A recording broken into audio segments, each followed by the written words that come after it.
William Grant Still, the so-called Dean of African American Composers, was one of only a few composers to become a legend in their own lifetime, and he was highly influential not only for other African American composers, but also for American classical music more generally.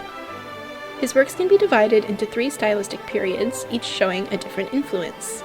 His ultra-modern period was full of dissonance and chromaticism, his racial period was inspired by African American music, and his final universal period had a greater reliance on melody, consonance, and form. Given his prestige during his own lifetime, it is unsurprising that when the Chicago Symphony had a nationwide competition for the best overture, Still won. Receiving the Chicago Symphony's Jubilee Prize and a $1,000 war bond, Still had beaten out 38 other American composers, and the judge's decision was unanimous. The piece he won with was the Festive Overture. In his program notes, conductor Eugene Goossens, who was on the judging panel, noted that, quote, "The prize-winning composition, which was written and scored in the space of a few weeks, has a definite American flavor. It bespeaks the pride of the composer in his native land, the warmth of the American people, and the grandeur of scenic America." The overture falls firmly in his universal period, with its sweeping melodies and emphasis on consonance over dissonance. The entire overture grows out of the opening fanfare.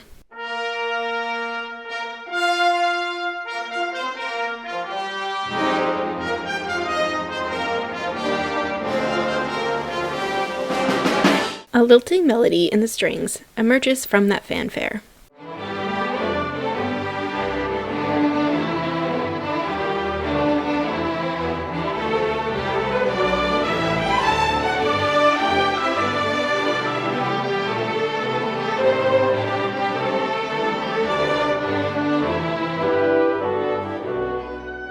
After the winds take over that melody, the muted trumpet enters with a march theme, closely related to both the opening measures and the string melody.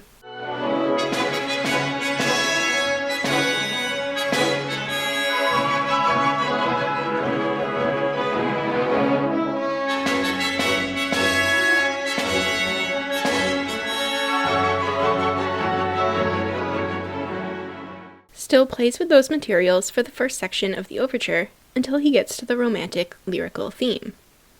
That theme is approached by a mysterious transition that unexpectedly begins to emphasize the minor mode.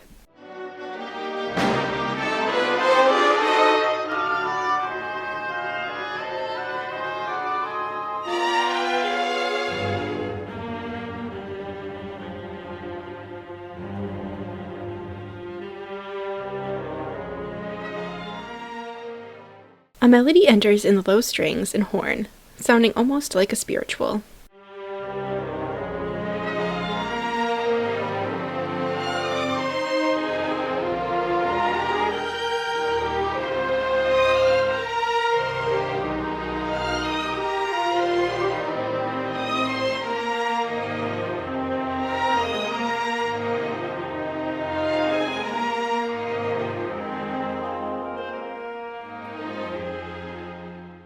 A solo violin serves as an introduction to a rich, full-string version of that melody.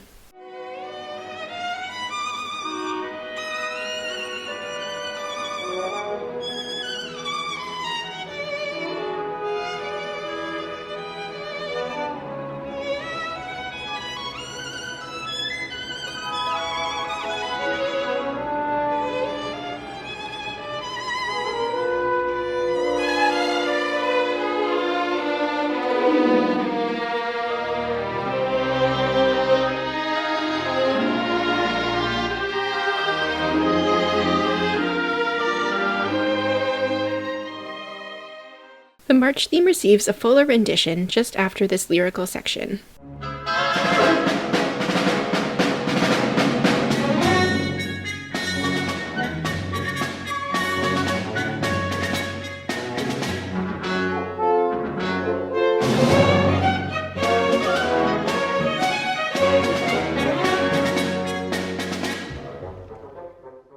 As Still continues to develop this theme, he uses a call and response technique in the brass, who call back and forth to each other over string tremolos.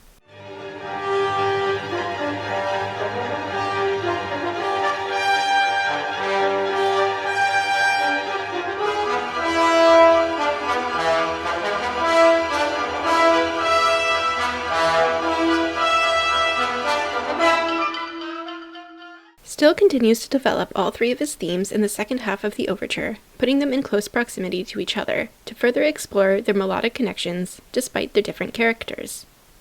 Then, after a lush version of the lilting string theme, Still introduces a bit of dissonance as he prepares for the final measures. The violins reach ever higher, and the full orchestra brings the overture to its festive conclusion.